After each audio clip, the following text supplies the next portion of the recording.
My good and lovable people, let me start with something simple and uncomfortable. Most of us don't lose friends, partners, or family because we did a terrible thing. We lose them because we refuse to say the plain sentence that starts the healing. That is saying something like, I was wrong. I am sorry. How can I make this right? We hurt the people we love with our tongues and our actions, and then we lock the door from the inside by defending, minimizing, or pretending it was not that bad. The painful irony is that many of the people we hurt are ready to forgive us, already on the starting line, shoes tied, waiting for us to show up with honesty so they can forgive with dignity. But when we don't accept the wrong, we deny them that chance. And so small wounds become permanent scars. You see these in everyday moments. You raise your voice, you say something you can't take back, or fail to show up when you promised. Later, instead of saying, I hurt you, you reach for the invented weather report. You say something like, I was stressed, or you are too sensitive, or let us just move on. We treat apology like a courtroom where our job is to win the case, not mend the board. But relationships are not trials, they are bridges. When you argue like a lawyer, you might win the point and lose the person. There is a reason serious relationship research keeps circling back to the same truth. What separates couples and close friends who last from those who don't last is not perfection. It is repair. It is the quickly to say like, I am sorry, that lands before the bitterness does. The willingness to own your part without a footnote. The micro moments of humility that cool the fire before it becomes a forest. That repair attempt is one of the strongest predictors of whether the bond survives after conflict, which is why contempt and defensiveness are so dangerous. They block the repair signal at the source. And yes, sorry is more than a word. Apologies work when they are built, not mumbled. Across studies, effective apologies tend to carry the same bonds: a clear statement of regret, an explanation that does not dodge responsibility, a direct acknowledgement of harm, a promise to do better, a concrete offer to repair, and last, an actual request for forgiveness. Stack those parts and people hear your heart, not just your voice. The order and mix can vary, but the principle holds. Responsibility beats excuses. When we get that right, apologies measurably increase forgiveness. This is not pop wisdom. So, why is such a simple blueprint so hard to carry out? Because the human ego is a superb defense lawyer. When we mess up, our mind works overtime to keep us as the hero of the story. Psychologists call it self-justification and cognitive dissonance. Once we act, we bend the narrative to protect our self-image. We minimize, we blame, we rewrite. Mistakes were made. By who? Unknown. It is the anthem. The mental judo keeps our pride comfortable and our relationships miserable. The science of self-justification is clear. The more we rationalize, the harder it becomes to apologize, and the longer the wound stays open. There is also a cultural layer we should respect. Many of us come from communities that prize face saving. We have learned to keep the group calm, to avoid shame, to patch over conflict with silence. But Ubuntu, the African insight that I am because we are, does not mean I am because I refuse to admit I was wrong. Ubuntu is dignity in both directions. I honor you enough to tell the truth, and I honor myself enough to repair the harm. A real apology is Ubuntu in action. It restores the we. And here is the hopeful part. When we own our wrongs, the benefits are not just social, they are biological.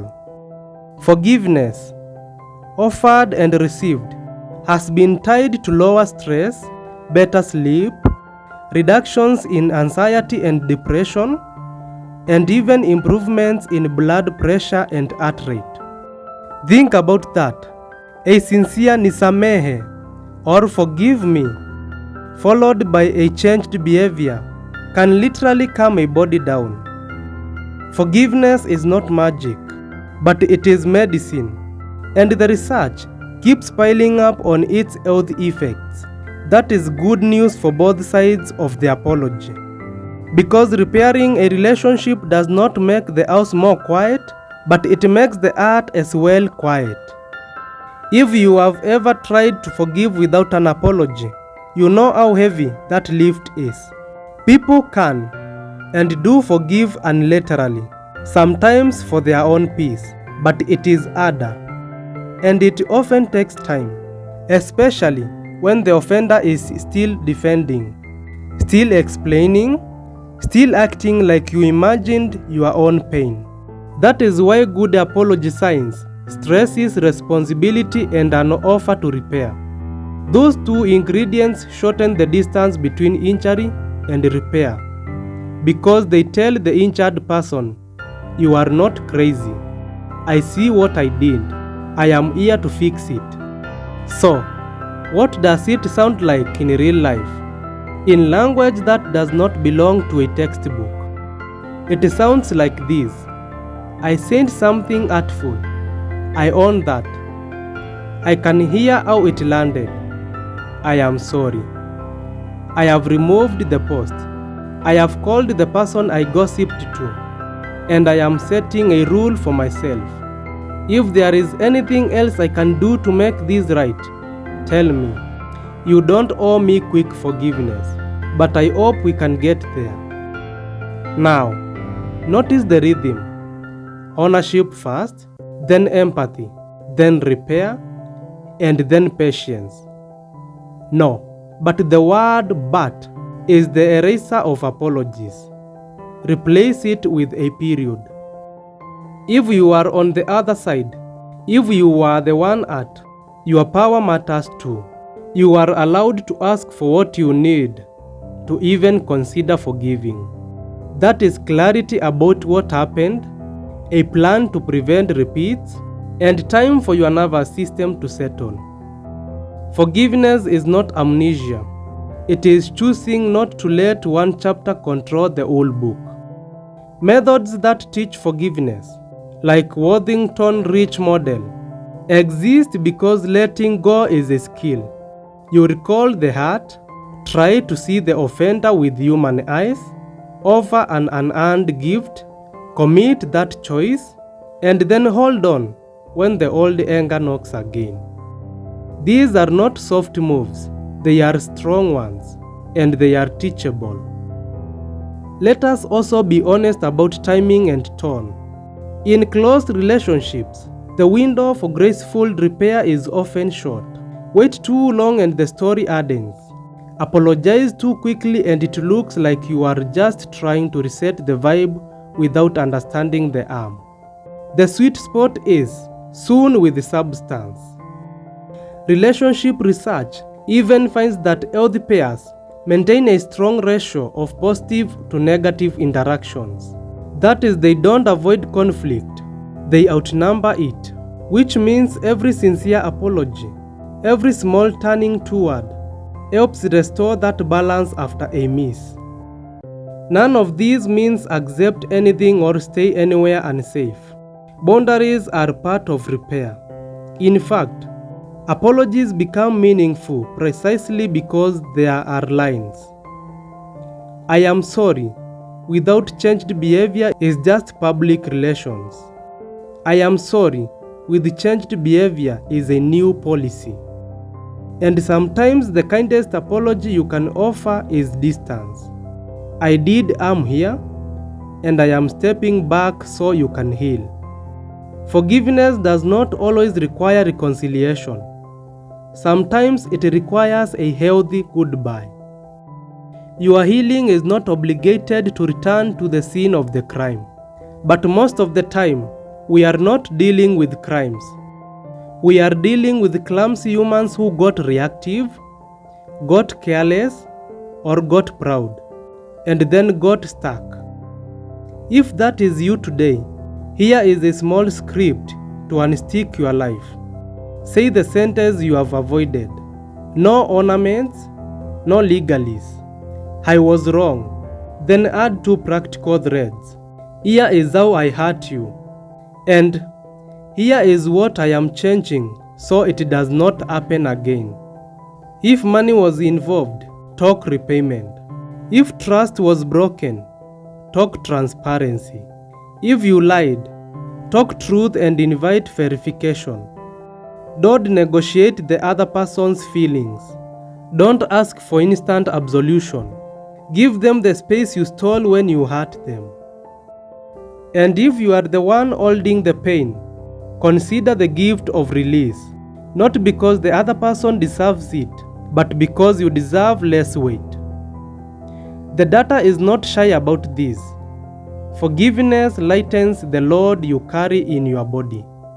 That is a quiet and stubborn kind of freedom. I will end it where we began, guys. The people who love us are often willing to forgive us. They just need us to stop arguing with reality long enough to let them. Pride says, protect the image. And love says, protect the bond. One keeps you safe and alone. The other makes you brave and together. In our languages, we already know the path. Samahani, pole, or nisamehe. These are not just polite noises. They are little bridges. Build them early. Cross them in an ample manner. And watch how many relationships you will keep, how many friendships you will revive, and how much lighter your own heart becomes when you finally choose truth over ego and repair over winning. And guys, I am done with today's episode and today's philosophy. Don't forget to comment and subscribe to my channel.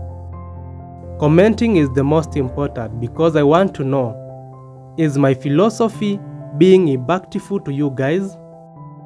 Comment below. And guys, I love you. Bye.